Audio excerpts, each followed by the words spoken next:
What's up, guys? Easy going back with another video. Just enjoying clicking these things and making some music. As you guys can see, we're in the new 1.17 snapshot, and if I do sound tired, it is 1 o'clock in the morning on Wednesday, and I am squeezing in this video because I was really excited to play, but I had a mechanical engineering project due, so this is where we're at. This is where we're at. So I do apologize for the tired voice. However, I'm very excited to show you that I've already developed a very simple AFK farm for these crystal shards. As you can see right here, these amethyst shards I have in my hands, which have a few uses, which I'll get into in just 1 second. But first, I guess we should talk about how these things kind of function in the world, as well as how crystal growth works.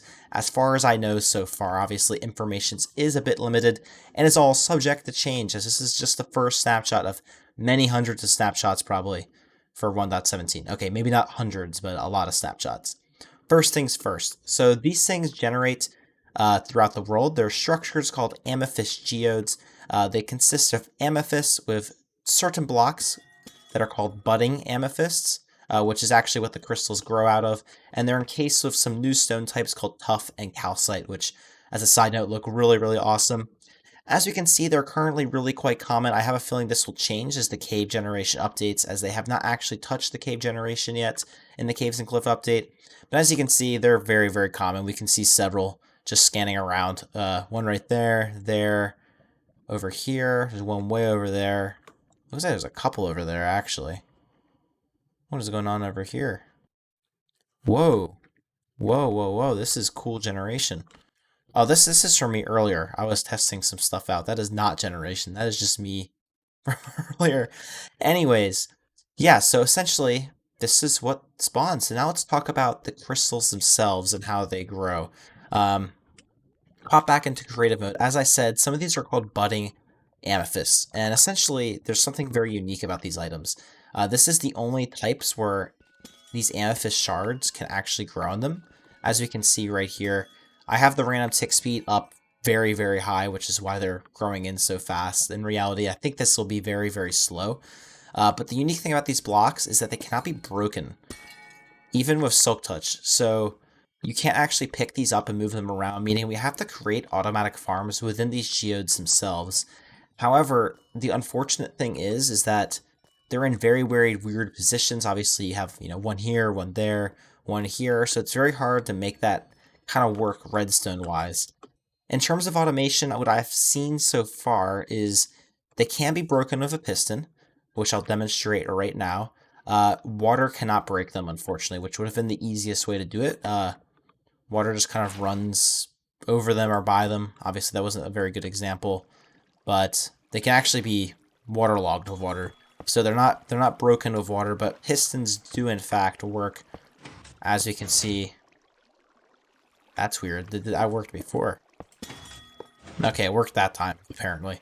Okay, obviously snapshot bugs will be narrowed out, but I think they can be broken by pistons, but that's still going to be hard. You have to put a lot of pistons in. It's also super slow, so you have to have very, very long timers. I don't really know how long that's going to take.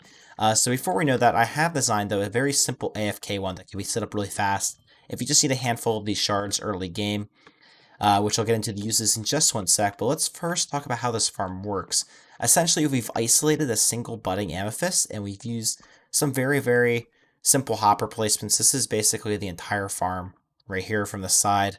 We have a string right here to prevent the amethysts from growing where the player stands. And they stand on the hopper, and then just make sure you have kind of encased all of that just around here. So that's how you build the farm. Don't actually need that block. So you just get inside the farm by shifting in.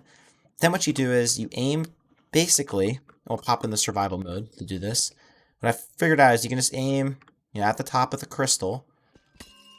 And since all the growth stages have different hitboxes, you're not actually going to mine it until it's at the very top, just like that. And obviously it's being very, very glitchy. I've noticed there's a lot of bugs in the snapshots, so definitely don't upgrade your worlds to this. It's not really working in terms of hoppers and things at the moment. But as you can see, every time it goes to the full stage, it does in fact get picked up. And this farm is very, very simple. I'll do a quick tutorial at the end, but first, let's actually talk about what the use for these crystals is. In terms of uses, we've already got several uses for the crystals as well as a crystal farm like that farm. The first of which I think is the most interesting, which is tinted glass. And we're going to need a zombie and some regular glass to demonstrate this actually. So essentially what tinted glass does is that you can see through it, however light does not actually pass through. So if we go and we set the time, set day, so a zombie would burn in daylight, as we can see right here. Under the tinted glass, it doesn't actually burn because light doesn't pass through. However, as soon as we replace that regular glass, light can pass through, and it starts burning. So that's very, very unique. This will be very, very useful for builds. It looks really, really cool in my opinion. I think it's technically a full block. As you can see, it's deleting the grass, but very, very nice texture. Very, very smooth. Very good for skyscrapers, probably, in my opinion. So I'll be very, very interested to see what people do with that building-wise. Next up, you of course can craft amethyst blocks renewably just by using 4 shards, just like so. You also can harvest these clusters and get these to place down in your own world with a silk touch pick rather than a fortune pick, mining those shards down below. So that's something that's very interesting that people should definitely take advantage of. And finally, last but not least, you can craft the spyglass, which can be used to kind of zoom in on your world, basically Optifine for Minecraft. Very, very interesting. It can be crafted using 2 copper ingots, which unfortunately are not yet renewable. I hope they add a way to make that renewable in the future, which, you know, we're very early on, so we'll see what happens with that. And then 1 shard, of course, and you can get yourself a spyglass. Alright, now I've kind of talked about some of the changes to the crystal shards and all that. Hopefully, it all makes sense. Let's go teach you how to build the farm. It's very, very easy. So the first thing you want to do is actually find yourself one of these amethyst geodes. They're pretty common. They don't always spawn in caves. As you can see, this one's pretty isolated, but as is this one. But the one over here is actually connected to a cave. So you might run into them while caving, which I imagine with the bigger caves in 1.17 you probably will, especially if they stay this common. However, the first thing you want to do once you find one is isolate the bud that you want to take advantage of.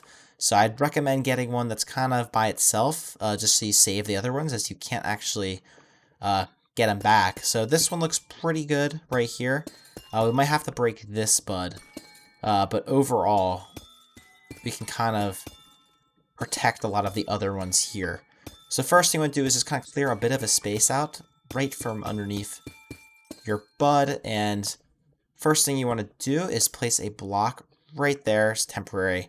Then place your chest right here, so adjacent, just like that. You want to place 2 hoppers like so, rail right here, minecart hopper like so, a slab right there, and a string right on top. That's going to block that from actually being able to be mined. Next thing you want to do is just run your hoppers. Oops. Place that just like so. I am messing up the tutorial, but it's late at night.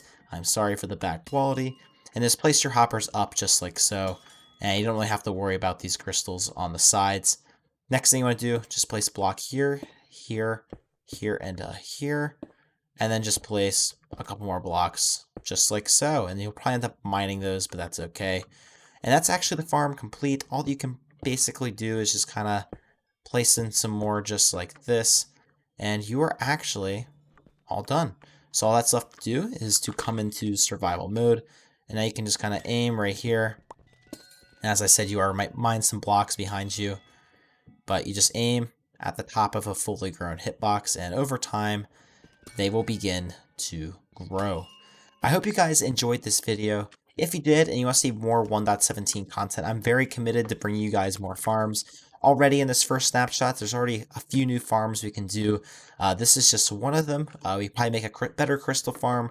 Shulker farms are now possible. And I'm also trying to make a copper oxidation contraption, since you can actually prevent copper from oxidizing in certain states. I want to make a way, to automatically harvest the copper once it reaches the state you desire. So this is just the first of many farms. I know it's kind of a pretty bad farm, but yeah, I didn't have a lot of time, and I thought it was pretty interesting. I wanted to get the news out there to you guys. So if you want to see more 1.17 stuff, make sure to drop a like and sub, and I will see you guys later. That is mildly terrifying. Halloween's over. All right, peace out.